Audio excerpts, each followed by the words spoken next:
contact with the spirits of a dead family in their house, and that their 6-year-old daughter Madison often talked to the Oh ghost. my God, Eric! I tell you, those are setups. This video we're gonna watch. You didn't even see it yet. I already know, man. I used to watch Unsolved Mysteries. I was gonna say, remember Unsolved Mysteries? With the voice, with a oh my they God, always put bro. a guy with a voice in a little sound. No, it was the same guy. That same guy, he would be like, I forgot the way it goes, bro, but this guy was, man, you don't need to watch a scary movie. That guy would keep you from sleeping. I'll remind you, I don't want to watch this video. I just watch it because that's what you want to watch, and they're requesting it. What up, guys? What up, people? Back with another video.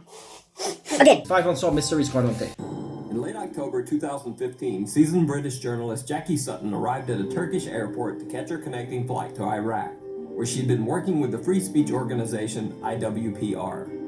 Hours later, she was found dead in an airport restroom. Reportedly, Jackie Sutton had committed suicide, hanging herself using one of her own shoelaces. Ooh. Wait. Are you kidding me, bro? Wait. I think somebody killed her, didn't know, it was a stupid person too, killed her and said, you know what, how do we make this look like it was an accident? Like it was suicide? A damn shoelace. That's BS. A shoelace is not strong enough. You're gonna tell me the FBI didn't think about that already, Mark? You're gonna tell me that Superman, Batman, and Robin, remember that? He has a side Robin. No, for real. Wonder Woman, she's sexy. Alright, man. Alright. You're gonna tell me they couldn't solve this situation? Let me ask you something. They fight crime for a living, Mark. Let me ask you something. Do you ever listen to the that comes out your mouth? I don't think anybody listens to this comes out of my mouth. Here's where things get even stranger. Earlier reports by the Turkish media stated that Jackie Sutton had become very upset after missing her flight to Iraq because she couldn't afford to purchase a new ticket. Oh. However, later reports revealed that Sutton could have easily paid for a new ticket. She was found carrying over 2,000 euros and 2 credit cards. Wow. Even more suspicious, another security camera clip taken shortly before Jackie Sutton's death shows her carrying what appears to be a shopping bag containing purchases made at the duty-free shop in the airport. Critics have argued that it seems highly unlikely that Jackie Sutton would suddenly decide to do a bit of shopping shortly before committing suicide. Told you. I Was told Jackie you. Sutton's death a suicide or something more sinister? Yeah, it's something. they Let me killed know her. what you think in the comments below. They killed her. It's sinister. Lars. Lars Matank. Lars Matank was a young German man who went on a holiday trip with friends to Varna, Bulgaria. While there, Matank was involved in a fight with some other tourists and suffered a ruptured eardrum. Because of the ear injury, Lars Matank was unable to fly, so he couldn't return to Germany with his friends. He rented a room in a hostel in a poor area of Varna, Bulgaria, determined to wait until his ear had healed enough so that he could fly back to Germany. However, that same night, Lars Matank called his mother and said that there was something strange about the hostel that he was staying in, and that she should cancel all of his credit cards. Even later that same night, Lars Matank left his hostel room in a panic, headed for the airport. He called his mother again, this time saying that 4 strange men were following him, and that he was hiding. 2 hours later, Lars Matank caught a cab and arrived at the Varna airport in the early morning hours. On airport security cameras, Lars can be seen entering the airport with his luggage. Is that the Saw music? Sounds like it, right? But minutes later, he is seen running from the airport in a panic, leaving his luggage behind. Eyewitnesses say that Lars Matank ran to a barbed wire fence that surrounds the airport, climbed over the fence, and then disappeared into some nearby woods. Before we continue. To this day, Lars Matank has never been found. His family asks that anyone with any info as to his current location contact them via their website or Facebook page. Are you serious? I got an answer. To me, his disappearance is his way of erasing himself. You remember the movie Eraser? Erasing himself from his real name from the earth, and coming up with a new identity. Maybe he doesn't want to go back home, because if he's gonna think about it, the answer is in between the lines. I'm not joking. Listen to what the guy's saying. He canceled all of his credit cards, but then he said a bunch of things after that. You know why? If I cancel my credit cards, there's no way to trace me. You can't trace me because I'm not making expenses. If I make an expense with the credit card, or I go to an ATM machine, bam! What did he use his last card? That's the answer. Okay, my version of this is the fact that he hid his ears. I think that did something to his brain. That only impairs you from hearing. It's not about impairing. Maybe that did something to his brain, and he's seeing stuff like the 4 people that were following him, and then he's just going nuts, bro. Let us know in the comments. What are your thoughts on this?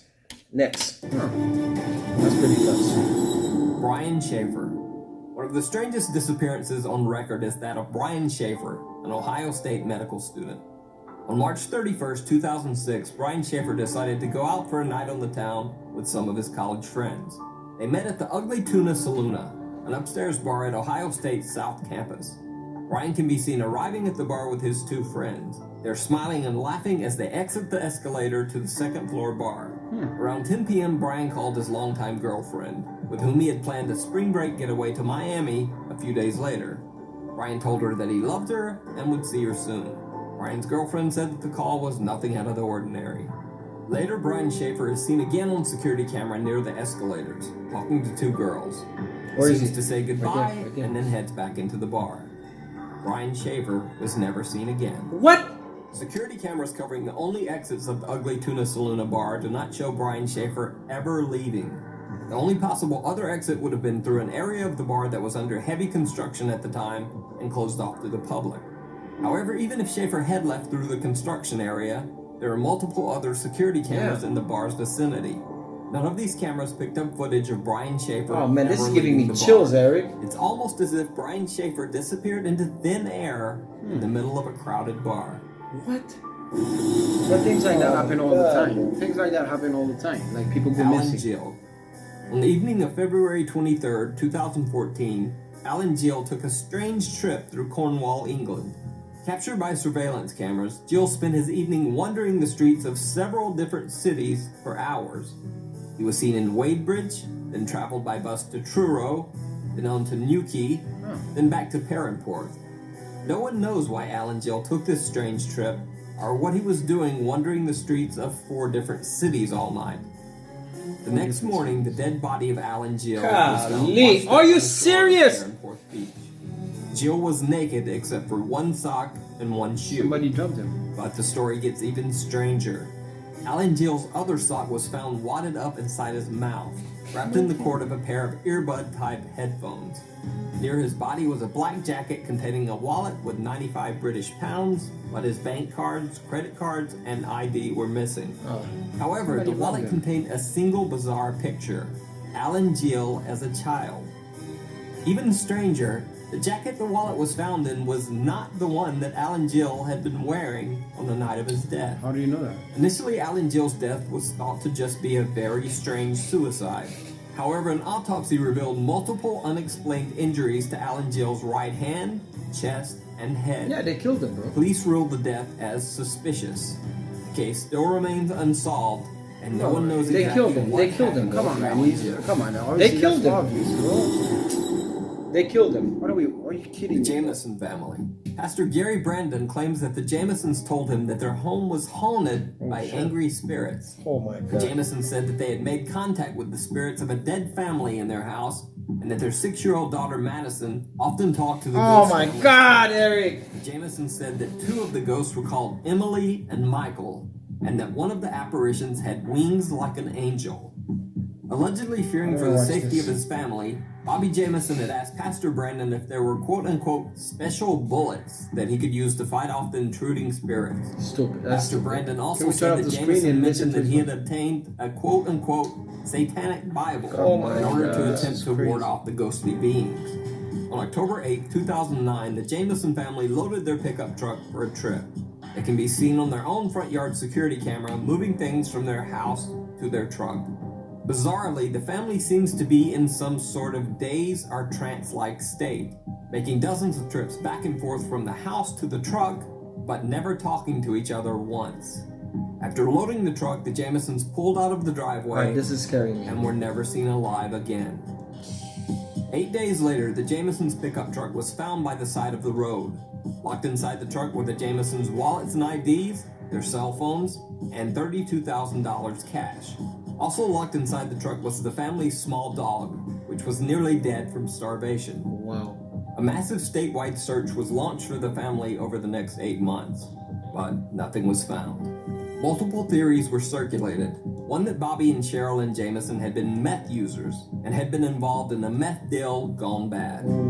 This theory would also explain their trance-like state in the final video of the family. Yeah.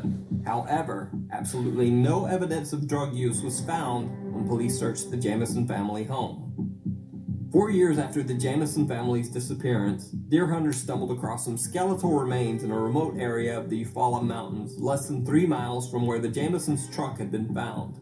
The bodies were forensically identified as the remains of the Jameson family. However, the bodies were so badly decomposed that no cause of death could be determined. The reason for the Jameson family's strange behavior and the cause of their death remains a mystery to this day. Yeah. Those are regular murders, man. Those are regular stuff that happen all the time. Some are murders, but this one is not a murder. This one? That last one? Of course. How's it a murder, Eric? It's not a murder. So who killed them? That now one. You're gonna tell me they were possessed by ghosts and then... No. Look, man. Okay, my opinion is I do believe ghosts exist. Okay? I do believe that some houses, people can get possessed. I do believe that. Now, I'm thinking, I don't know where they get that meth story from, but I'm thinking if they were high on meth, they went to the woods somewhere, they drank some stuff and died. They killed themselves or something. Maybe they were so high, but the kid wasn't not on drugs. Ah man, this is crazy, dude. Listen, man. Huh? Oh, I'll talk to you. You what? Nah, dude. Listen, I need my money. Whenever you get it, you bring me my $5 back. I ain't playing. I don't see nobody. Don't request us those kind of videos anymore, man. I'm not into that stuff. I like happy videos. No, but this man. was good. It was deep. It made my balls tight. Right. Leave us in the comments. What did you guys think? That last one especially. What did you guys think? Yeah, but any of them that you found interested, let us know in the comments. Don't forget to subscribe, share, thumbs up, and we see you next. Peace.